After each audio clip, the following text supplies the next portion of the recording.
المنکر، بھلائی کا حکم دینا، بدی سے روکنا، اور یہ ہر سطح پر۔ البتہ نہیں عن المنکر وہی ہوگا جہاں آپ کو اختیار حاصل، وہ اختیار آپ کو گھر میں حاصل ہے، آپ ہیڈ آف دی فیملی ہیں، آپ کا بچہ نماز نہیں پڑھ رہا، آپ اسے مار سکتے ہیں، لیکن آپ پڑوسی کے بچے کو نہیں مار سکتے اگر وہ نماز نہیں پڑھ رہا۔ تو یہ ہو در حقیقت، ہاں نیکی کی تلقین ہر وقت ہو سکتی ہے، ہر وقت کی جا سکتی، زیادہ زیادہ یہی ہوگا کہ کوئی آپ کو جھڑک دے گا، میں کہاں آیا تم مجھے ہدایت کرنے کے لیے، لیکن یہ کہ اس کو امر بالمعروف جو ہے وہ تو ہمیشہ کرنا ہے۔ نہی عن المنکر خاص طور پر بڑے پیمانے پر اس وقت ہوگا جب اسلامی حکومت قائم ہو جائے گی، تو حکومت کا فرض ہوگا۔ الذین ان مکناہم فی الارض اقاموا الصلاۃ وآتوا الزکاۃ وامروا بالمعروف ونہوا عن المنکر، وہ لوگ کہ جنہیں ہم اگر زمین میں اقتدار عطا فرما دیں، قوت عطا فرما دیں، تو وہ نماز قائم کریں گے، زکوٰۃ ادا کریں گے اور نیکی کا حکم دیں گے، بدی سے روکیں گے۔ اب وہاں پر طاقت کے ساتھ ہوگا، یہ نہی عن المنکر جو ہے وہ قوت کے ساتھ۔ بہرحال اس حوالے سے اب ان تمام الفاظ کو جمع کریں گے تو ایک لفظ بنے گا شہادت علی الناس۔ یہ سارے کام دعوت، تبلیغ، امر بالمعروف، نہی عن المنکر، یہ امر بالمعروف نہی عن المنکر ایک ہی اصطلاح ہے، یہ دو نہیں ہے، یہ تو ایک ہی گاڑی کے دو پہیے، نیکی کا حکم، بدی سے روکنا۔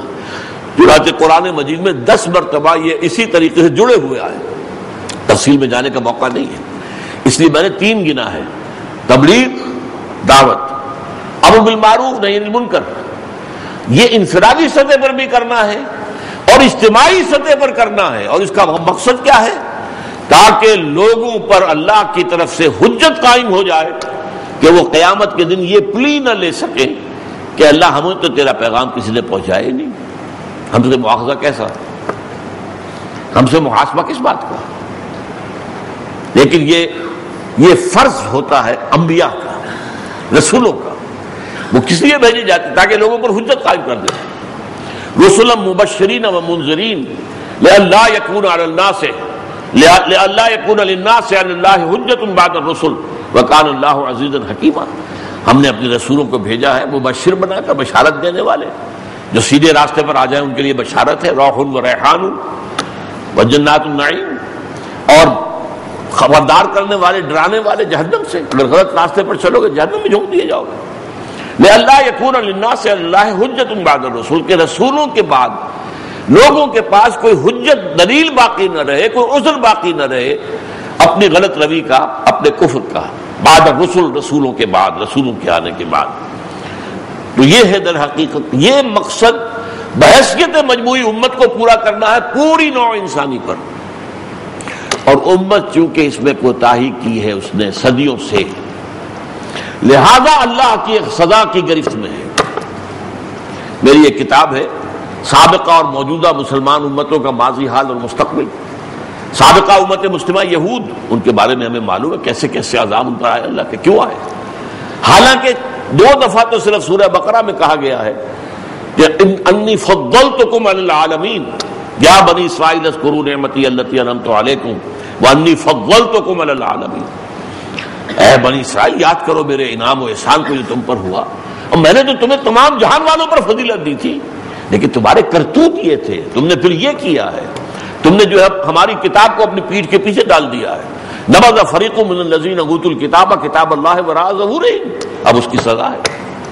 کبھی اسیرینز کے ہاتھوں ان کی جو ہے وہ قتل عام ہوا، میسیکرز ہوئے ہیں، کبھی نیبوکڈنیزر کے ہاتھوں جو بیبیلونیا کا، عراق کا بادشاہ تھا، کبھی یونانیوں کے ہاتھوں اسکندر اور اس کا جو سپہ سالار تھا سلیوکس، کبھی یونانی، کبھی پھر اس کے بعد رومیوں کے ہاتھوں سیزر اور اس کے تمام جو جانشین تھے، کبھی اس کے بعد آپ کو معلوم ہے پچھلی صدی میں جرمنوں کے ہاتھوں۔ تو یہ عذاب کیوں آئے؟ اسی لیے کہ انہوں نے بحیثیت امت مسلمہ اپنا فرض انجام نہیں دیا۔ نیکوکار تو ہوں گے کچھ نہ کچھ ان میں یقیناً، وہ تو خود قرآن مجید جو ہے حضور کے زمانے کے یہودیوں کے بارے میں بھی فرماتا ہے کہ لیسو سوا، یہ سب برابر نہیں ہے، ان میں کچھ ایسے لوگ بھی ہیں جو راتوں کو کھڑے رہتے ہیں اللہ تعالیٰ کے حضور میں، ان میں ایسے لوگ بھی ہیں کہ اگر ان کے پاس ڈھیروں سونا رکھوا دو تو یہ خیانت نہیں کریں گے، تمہیں جو کا تم واپس کر دیں گے، لیکن ان میں پھر ایسے بھی ہیں کہ 1 دینار بھی رکھوا دو گے تو واپس نہیں کریں گے، الا ما دمت علیہ قائما۔ جب کسی قوم کی اکثریت اس طرح کی ہو جائے تو پھر عذاب آتا ہے۔ پھر اس عذاب کے اندر جیسے آپ کہتے ہیں کہ گیہوں کے ساتھ گھن بھی پستا ہے، پھر وہ لوگ جو ہیں ان میں سے صرف وہ بچائے جاتے ہیں جو امر بالمعروف اور نہی عن المنکر کرتے رہے، اگر روکتے رہے اپنی امکانی حد تک اللہ انہیں بچا لے گا، خود رکے رہے اور دوسروں کو روکتے رہے۔ البتہ جو لوگ صرف رکے خود دوسروں کو نہیں روکا، وہ عذاب کے اندر ساتھ ہی وہ گھن کی طرح پس جائے گا۔ واتقوا فتنة لا تصيبن الذين ظلموا منكم خاصة، ڈرو اس عذاب الہی سے جو تم میں سے صرف ان کو اپنی لپیٹ میں نہیں لے گا کہ جنہوں نے جرائم کیے یا گناہ کیے، بلکہ وہ بے گناہ بھی جو خاموش رہے، جنہوں نے تبلیغ نہیں کی، جنہوں نے دعوت نہیں دی، جنہوں نے روکا نہیں اپنی حد امکان تک، ظاہر بات ہے وہ بھی مجرم شمار ہوں گے۔ تو یہ شہادت علی الناس، تو پہلی چھت کا میں نے کہا تھا اسلام، اطاعت، تقوی، عبادت، یہ جامع ترین اصطلاح۔ دوسری تبلیغ، دعوت، امر بالمعروف نہی عن المنکر اور شہادت علی الناس۔ اب آیا تیسری منزل، اب جگر تھام کے بیٹھو میری باری آئی، سب سے مشکل مقام، اس دین کو قائم کرنے کی جد و جہد۔ ایک نظام ہے یہ صرف کوئی عقیدہ نہیں ہے، نرا عقیدہ، جیسے عیسائیت نرا عقیدہ، کچھ نہیں اس میں، شریعت بھی نہیں ہے، نہ کوئی شے حلال ہے نہ کوئی شے حرام ہے، کچھ بھی نہیں۔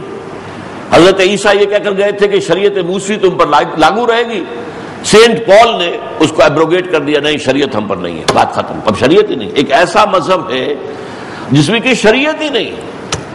بہرحال وہ مذہب ہے، عقیدہ تو ہے، حضرت مسیح کو خدا کا بیٹا مان لو، اپنے دل کے اندر اس کے اوپر یقین کر لو، بس تمہارے اگلے پچھلے سارے گناہ معاف۔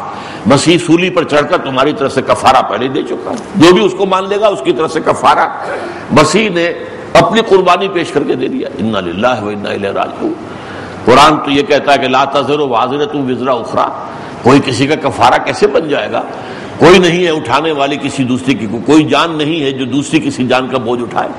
بہرحال پھر یہ کہ بعض مذاہب کے اندر ٹھیک ہے عقیدہ بھی ہے، کچھ عبادات بھی، پوجا پاٹ بھی ہے، اس سے آگے کوئی نظام نہیں ہے، نہ سیاسی نظام ہے، نہ معاشی نظام ہے، نہ معاشرتی نظام ہے، نہ فوجداری قانون ہے، نہ کوئی سول جو ہے قانون ہے، دیوانی قانون ہے، نہ کوئی قانون شہادت ہے، نہ کوئی قانون جو آئلی قوانین ہے، کچھ بھی نہیں۔ اسلام وہ نہیں ہے، اسلام میں عقائد ہیں، ایمانیات، عبادات ہیں، نماز، روزہ، حج، زکوٰۃ، اور پھر اس میں کچھ رسومات بھی ہیں۔ بچہ پیدا ہوگا تو کیا کریں گے؟ عقیقہ کرائیں گے نا۔ اسی طریقے سے کوئی فوت ہوگا تو کیا کریں گے؟ جلائیں گے تو نہیں، اس کو تجہیز و تکفین کریں گے اور اس کی نماز جنازہ پڑھیں گے۔ یہ رسومات ہیں۔ اس کے بعد اس کا ایک سیاسی نظام ہے، اللہ کی حاکمیت، اللہ کا قانون بالا تر، لتکون کلمۃ اللہ ہی العلیٰ، تاکہ اللہ کی بات ہی سب سے اونچی ہو جائے۔ اس کے لیے جان جوکھوں کا کام ہے، یہ چوٹی ہے، یہ بلند ترین منزل ہے۔ اب اس کے اندر بھی کیا ہے، الفاظ کیا ہے، نوٹ کیجئے۔ دو اہم اصطلاحات جو مکی قرآن میں آئی ہیں، ایک ہے تکبیر رب، رب کو بڑا کرو۔ رب تو بڑا ہے، کیا بڑا کریں گے ہم؟ نہیں، اس کی بڑائی نہیں مانی جا رہی۔ کہاں مانی جا رہی؟ اس کا قانون کہاں نافذ کیا گیا؟ اس کے احکام کے مطابق کہاں فیصلے ہو رہے ہیں؟ وَمَن لَّمْ يَحْكُم بِمَا أَنزَلَ اللَّهُ فَأُولَٰئِكَ هُمُ الْكَافِرُونَ وَمَن لَّمْ يَحْكُم بِمَا أَنزَلَ اللَّهُ فَأُولَٰئِكَ هُمُ الْفَاسِقُونَ وَمَن لَّمْ يَحْكُم بِمَا أَنزَلَ اللَّهُ فَأُولَٰئِكَ هُمُ الظَّالِمُونَ۔ وہ تو نام نہاد مسلمان ہیں، نماز روزے کی حد تک تو ہے، انہوں نے اسلام کو صرف مذہب تو سمجھا ہے، لیکن یہ ہے کہ وہ دین کہاں ہے؟ دین دکھاؤ کہاں ہے؟ آج پوری زمین پہ ہم نہیں دکھا سکتے کہ یہ زمین کا خطہ ایسا ہے کہ یہاں پہ اللہ کا پورا دین قائم ہے۔ تو پہلی چیز ہے تکبیر ربک فکبر۔ اب پہلی یوں سمجھیے، بالکل ابتدائی وحیوں میں سے ہے، یا ایھا المدثر قم فانذر وربک فکبر، اے لحاف میں لپٹ کر لیٹنے والے کھڑے ہو جاؤ، کمر کس لو، اب تمہاری جد و جہد کا وقت آ گیا ہے۔ اب تمہیں کیا کرنا ہے؟ انذار سے، لوگوں کو ڈراؤ آخرت سے، محاسبہ اخروی سے، قیامت کے دن کے محاسبے سے خبردار کر دو انہیں، اور اپنے رب کی تکبیر کرو۔ تکبیر کہو نہیں، صرف کرو۔ ہم نے سمجھا تکبیر کے معنی کیا؟ اللہ کو بڑا کہنا، اللہ اکبر، لیکن تکبیر کے معنی تو یہ نہیں ہے۔ تکبیر کے معنی، تکبیر کسی شے کو بڑا کرنا، تصغیر کسی چیز کو چھوٹا کرنا۔ کتاب سے اس میں تصغیر بنتا، کتابچہ، کتابچہ بن گیا، کتابچہ وہ چھوٹا ہو گیا، تصغیر ہے تو تکبیر بڑا بنانا، تو یعنی مطلب یہ کہ اس کی بڑائی مانی جائے، نافذ ہو جائے، یہ ہے ربک فکبر۔